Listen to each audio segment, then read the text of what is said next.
ఎందుకమ్మా టైం దొరికినప్పుడల్లా భగవద్గీత చదువుతావు? అదంత పవర్ఫులా?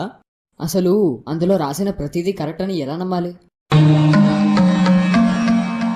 నానమ్మకి ఈరోజు మెడికల్ హాల్ నుంచి ఏం తీసుకొచ్చావు? Vitamin capsule bottle. అందులో ఎన్ని క్యాప్సిల్స్ ఉన్నాయి? 30 క్యాప్సిల్స్. లెక్క పెట్టావా? లేదు, దాని మీద ప్రింట్ చేసింది. నువ్వు పొద్దున ఎన్ని పాలు తెచ్చావు? 1 లీటర్. కొలిచావా? లేదు, ప్యాకెట్స్ పై రాసుందిగా. నువ్వు క్యాప్సిల్స్ లెక్క పెట్టలేదు, నువ్వు పాలు కొలవలేదు. జస్ట్ ప్యాకెట్ మీద ప్రింట్ చేసి ఉంటే నమ్మేశారు, అంతేగా? ఎవరో కంపెనీ వాళ్ళు ప్రింట్ చేసి చదివి నమ్మేస్తున్నారు. అట్లాంటిది వేల సంవత్సరాల క్రితమే శ్రీకృష్ణుడు బోధించిన పవిత్రమైన భగవద్గీత మీద అనుమానమేంట్రా? ఒక్కసారి భగవద్గీత చదివితే భగవద్గీతలో ఏముంది అని అడగడం మానేసి నాలో భగవద్గీత ఎందుకు లేదు అని నిన్ను నువ్వు ప్రశ్నించుకుంటావు.